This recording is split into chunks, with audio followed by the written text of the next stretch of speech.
de base. Versus les voitures. Ouais. Ben, les voitures aussi, mais les bateaux qui sont très développés technologiquement, on parle des nouveaux navires passagers où le type de propulsion a changé. Les équipements de navigation sont relativement les mêmes par contre. On arriverait sur un navire passager, on en fait beaucoup à l'automne, un peu au printemps, on a commencé à en faire la semaine passée. À la passerelle, c'est plus glamour, il y a plus de bois, la finition est un peu plus soignée. Par contre, les équipements de navigation sont relativement les mêmes, là. Des radars, une carte électronique, un AIS. Alors, les équipements de navigation sont pas mal pareils.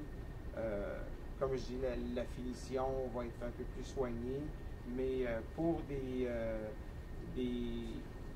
routes ou des cargaisons comme le fédéral Kumano transporte aujourd'hui, c'est un bateau qui est tout à fait dans les normes de cargo de ce type-là. Valencia Express, ici, Trafic Québec. Oui, monsieur, on monte à Vatican.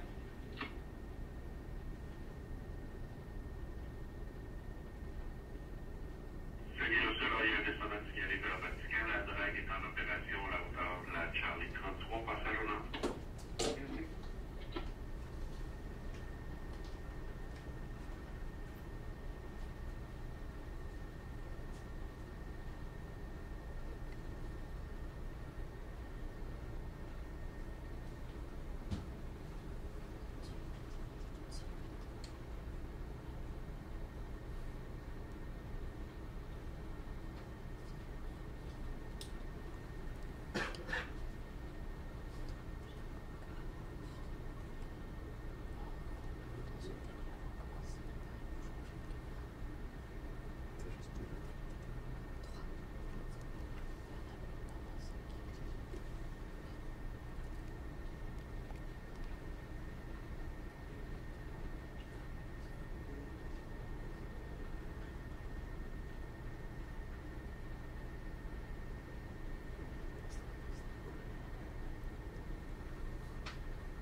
Ce qu'on dit, c'est demain.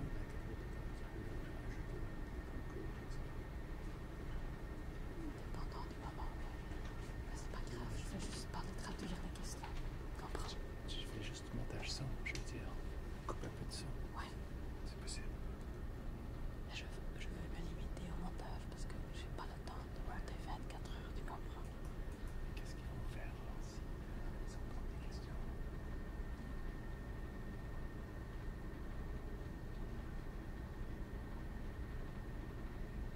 Ils vont être dedans, c'est tout.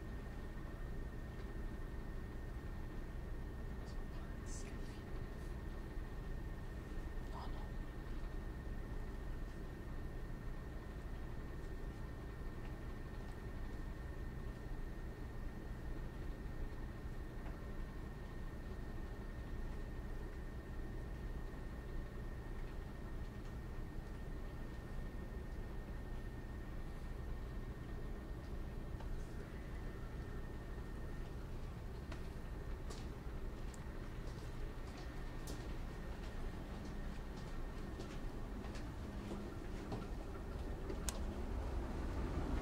Si vous regardez là-bas, les deux petites lumières vertes, c'est les lumières d'enlignement que j'ai parlé précédemment.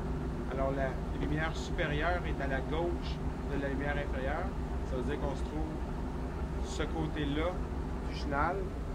Alors, si c'est confirmé par la position sur la carte électronique.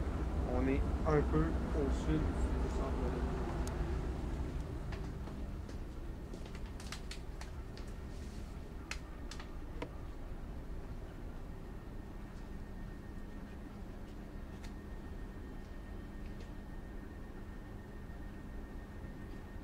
Job de concentration, en fait. Ah, ça, par exemple, tout à fait. C'est une job en tout moment, il faut être attentif à ce qui se passe. Puis, aujourd'hui, ben, on est quand même chanceux. C'est un bateau qui va super bien. La semaine passée, j'ai embarqué sur un bateau à 23h15 et de Québec vers Trois-Rivières. Et puis, à 2h45, on a perdu le courant électrique. Alors là, il n'y avait plus de gouverne et il n'y avait plus de propulsion. Ça a pris un bon moment avant que ça revienne. Le navire a pris une embardée importante. Et évidemment, c'est quasiment comme des accidents de voiture. On ne vous envoie pas un texto 15 minutes avant pour dire la génératrice va avoir un problème dans 15 minutes, prépare-toi. Ça arrive et puis tu as besoin de réagir instantanément. C'est un navire qui avait des passagers à bord. Alors, le temps de réaction est vraiment minime. Évidemment, moi, je me plais souvent à dire que ces situations-là, il y a à peu près seulement 10% du temps où j'ai besoin de 100% de mes connaissances et de mes aptitudes au pilotage. Par contre, quand ces situations-là arrivent, si tu n'es pas prêt, tu n'as plus le temps d'aller consulter des notes ou d'aller consulter quelqu'un ou d'appeler pour avoir une référence. Alors, les pilotes, je parle à la première personne du singulier parce que là, c'est moi, mais les pilotes du Saint-Laurent, pour les trois secteurs, ont un degré de formation important qui fait en sorte que la sécurité du public est assurée. Parce que le but premier du pilotage sur le Saint-Laurent et au Canada, c'est d'assurer la sécurité du public et de l'environnement. Alors, qu'est-ce que vous avez fait dans cette situation? Vous pouvez la décrire? OK, thank you. Dans cette situation précise-là, en premier, on n'avait plus de gouverne. Et puis, quand on a eu la gouverne, j'ai fait faire des mouvements alternatifs du gouvernail de gauche à droite afin de réduire la vitesse pour pouvoir ancrer. Parce que pour ancrer un navire, là, la vitesse est environ de 12 nœuds, ce qui est trop rapide pour pouvoir jeter l'ancre et immobiliser le navire. 043. 043, sir. Alors, en faisant faire, quand on a eu la gouverne, j'ai fait faire des mouvements de va-et-vient du gouvernail afin de ralentir la vitesse du bateau. Quand le bateau a atteint une vitesse d'à peu près 6 nœuds, là, je savais que j'étais capable d'ancrer. Par contre, à ce moment-là, la salle des machines a appelé. Il y avait un début d'incendie dans la salle des machines, mais c'était contrôlé, puis on a été capable d'avoir de la propulsion, et puis on a eu un meilleur contrôle sur le bateau. Ce qu'il faut comprendre, c'est qu'un bateau, ça n'a pas... si le bateau est arrêté dans l'eau, on a beau tourner le gouvernail à gauche ou à droite, le bateau ne tournera pas. Pour que le bateau puisse tourner, ça prend une pression d'eau d'appliquer sur le gouvernail, et ensuite, en faisant tourner le gouvernail, il va y avoir une surpression créée sur un côté, une dépression créée sur l'autre, et là, le navire va tourner. S'il n'y a pas de propulsion, il y a peu ou à peu près pas de gouverne. S'il n'y a pas de vitesse, il y a peu ou à peu près pas de gouverne. Alors, dans ce cas-là, quand on a été capable d'avoir une propulsion... Ring 043, sir. OK, thank you. On a été... les mécaniciens ont été capables de faire le point, de savoir qu'est-ce qui allait, qu'est-ce qui allait pas. Ça a duré à peu près 5-6 minutes, puis on a eu un autre panne électrique. Et puis, à ce moment-là, la visibilité, c'était une journée très humide la semaine dernière. Il y a eu 2-3 journées très humides, ce qui fait en sorte que quand il y a beaucoup de gouttelettes d'eau dans l'air, le matin, la surface de l'eau est froide et puis les gouttelettes d'eau ont tendance à condenser et faire de la brume. Alors, cette brume-là, on le sait, elle va se lever quand le soleil va se lever. Quand ça va chauffer un peu, ça va disperser les gouttelettes d'eau en suspension dans l'air.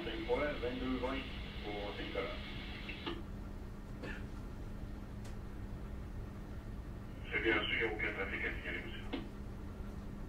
Bien reçu, merci.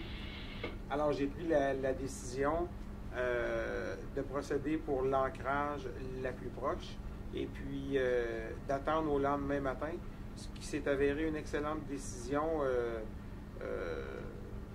Le capitaine du bateau était évidemment d'accord avec ma décision. Puis, quand on a ancré, la visibilité était réduite à 0.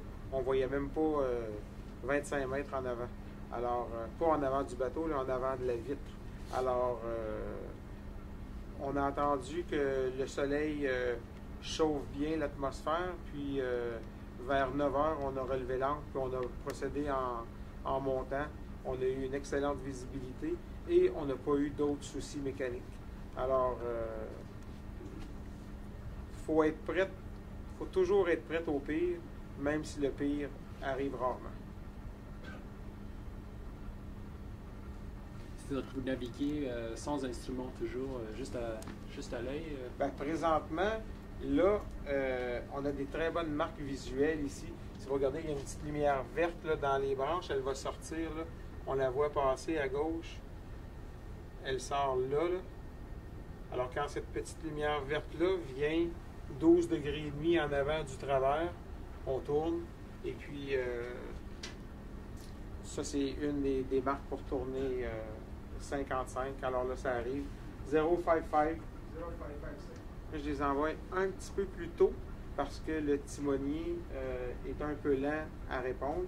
Alors, pour compenser sa lenteur, j'envoie les ordres de bord un peu plus tôt. Une nuit comme aujourd'hui, c'est super clair. On voit très bien nos aides visuelles et on voit nos marques visuelles. L'apprentissage au pilotage, c'est la passation des connaissances d'un pilote à un autre. Et ça dure 2 ans dans notre cas, l'apprentissage. Mais toutes ces marques-là ont été développées par les vieux pilotes qui nous en ont fait part. Alors on s'en sert et puis elles sont toujours appréciées et performantes. Qu'est-ce que tu fais? Non, non, j'ai pas besoin du trépied. Je voulais juste savoir si tu l'avais amené. 065. Excuse-moi. Ok.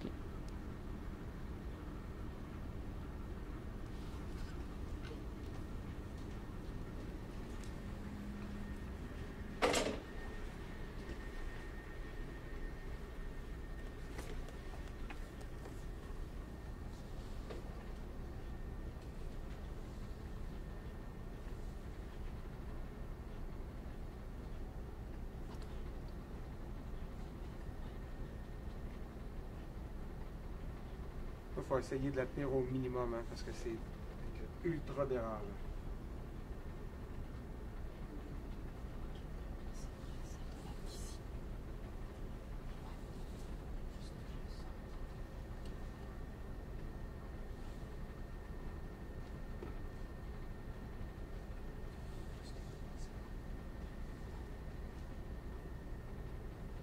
Trafic Québec, Océan Charlie. Océan Charlie, c'est Trafic Québec.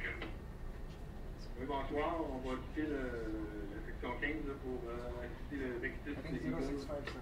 OK. Oui, c'est bien sûr, là, il n'y a pas d'autre trafic. Le Vectis Eagle est sur le point de passer le Cap de la Tête. Bien reçu, merci.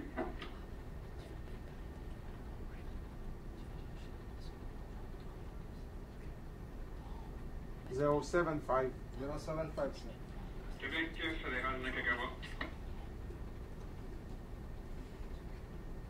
Fédéral Nakagawa, c'est Trafic Québec. Ça s'en est Grodine 2245, c'est quoi? 2245.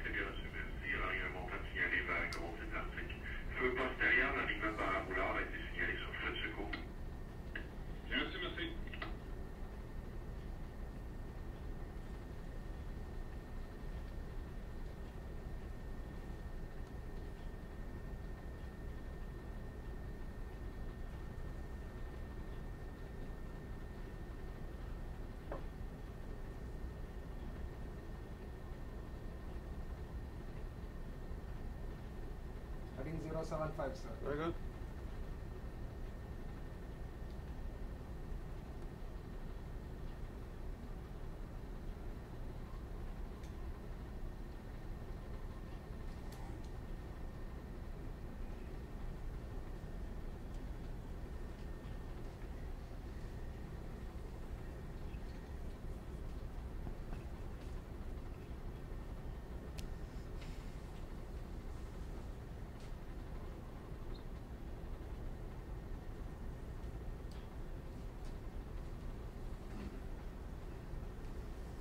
Zero 84. 084, sir.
Heading 084, sir. OK, thank you. Sur le dos. Sur le dos.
Zero 83.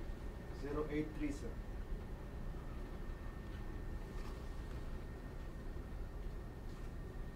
Traffic Québec, next to Seagull.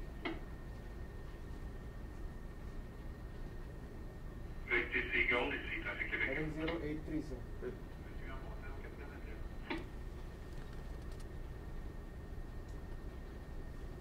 C'est bien sûr, il n'y a pas de trafic descendant signalé de Charlie Savarin.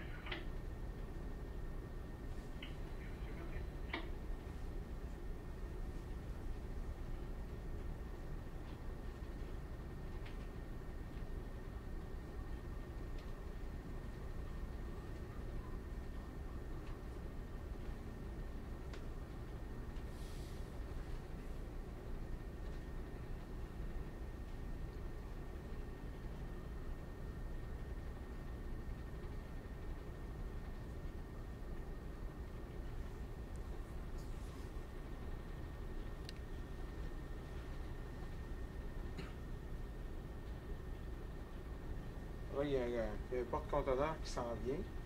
Il vient de prendre la courbe d'un endroit qu'on appelle Pointe-Citrouille. Quand on a fait notre entrevue ensemble, on était à ma maison d'été et c'est à cet endroit-là, Pointe-Citrouille. Ils ont appelé ça comme ça parce que, vu du ciel, la pointe ressemble à l'espèce de trou qu'on fait dans une citrouille à l'Halloween, là, en pointe. Alors, ils ont appelé ça la Pointe-Citrouille. 084. 0847. Puis, le porte-conteneur vient de tourner la pointe. On va le rencontrer là, d'ici 3-4 minutes. Là, je donne des petits changements de course comme ça, seulement 1 degré. Ça peut paraître faussé, mais le timonier a de la misère à maintenir le cap. Donc, quand je demande 84, des fois, il va à 86. Donc, on va beaucoup trop du côté sud. Puis, quand je demande 83, il va à 81. Alors, je corrige comme ça pour... Thank you.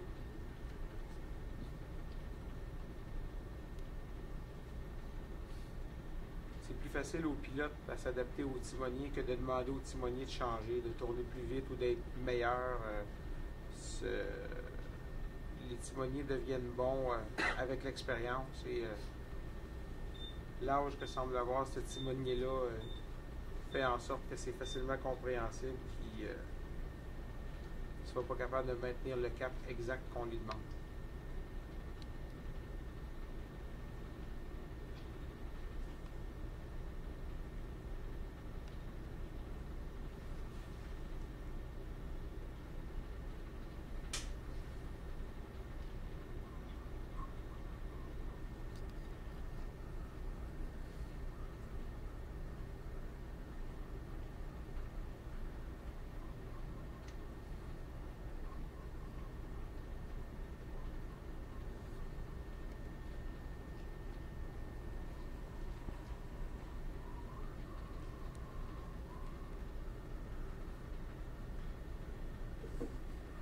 Gros vent, ça ne doit pas aider. Pardon? Du gros vent, ça ne doit pas aider. Ça aide pas. Par contre, il y a des navires qui sont beaucoup plus sensibles au vent. Un bateau comme ici, il n'est pas beaucoup exposé. Il n'y a que le franc-bord du bateau, c'est-à-dire la partie qui n'est pas submergée et la partie accommodation qui prend dans le vent. Par contre, le bateau qu'on va rencontrer, là, ça c'est un bateau qui est beaucoup plus sensible au vent parce qu'il porte des conteneurs sur son pont. Alors, ça fait comme une espèce d'immense voile et puis la force que le vent a sur les navires dépend directement de l'air exposé au vent. Alors, les bateaux passagers, c'est des bateaux qui ne sont pas profonds. La plupart des bateaux passagers vont avoir entre je dirais 8,5 m et 10,5 m de tirant d'eau, donc ils ne sont pas très profonds. Par contre, ils peuvent avoir des surfaces de 45-46 mètres de haut par 300 ou 320 mètres de long. Donc, l'air exposé par rapport à l'air submergé est très important, donc beaucoup plus sensible au vent.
voyez la surface en dehors de l'eau, exposée au vent, est très grande sur un navire comme ça par rapport à un navire comme ici. Donc, s'il y a une grosse tempête, S'il y a une grosse tempête, on les empêche de monter sur le Saint-Laurent à partir de Québec ou on les empêche de quitter le port de Montréal. Quand un navire est hacké, un navire porte-conteneur est hacké, quand il y a des grands vents, il est mieux de rester hacké. La même chose pour passer Québec, s'ils vendent trop, on les fait ancrer en bas de Québec. 065. 065, sir.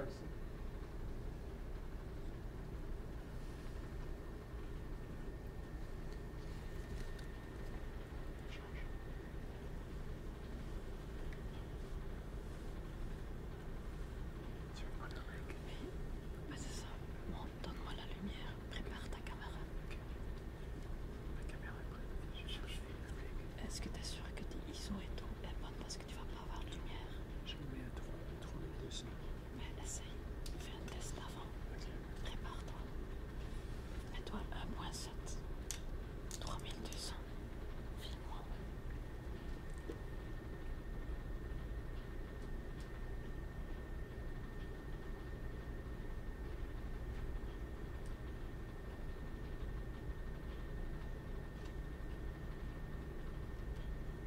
Je vais me mettre à 7000. Ça va?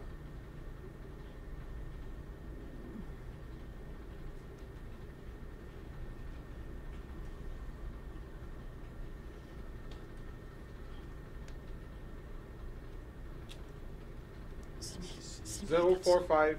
045, sir. C'est pas grave, tu vas avoir des silhouettes. Joue avec les silhouettes et la... Tu peux pas garder la lumière. Non, on ne peut pas. Hey, 045. Des règles, machin.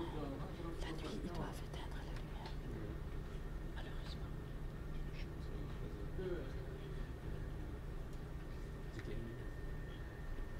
Il n'y a pas de gain, c'est ISO, le gain. Le ISO, c'est comme le gain. Alors, tu mets un 6400.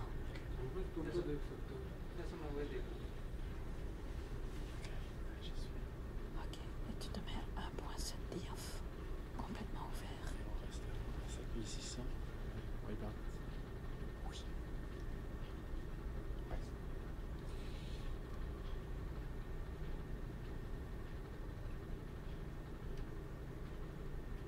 À 50.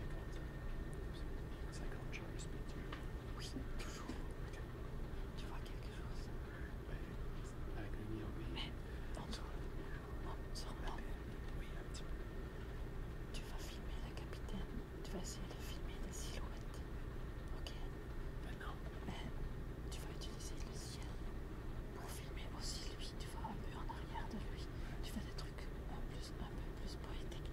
Mais j'ai encore 16 minutes sur cette caméra-là. I think 045, sir. Okay, thank you.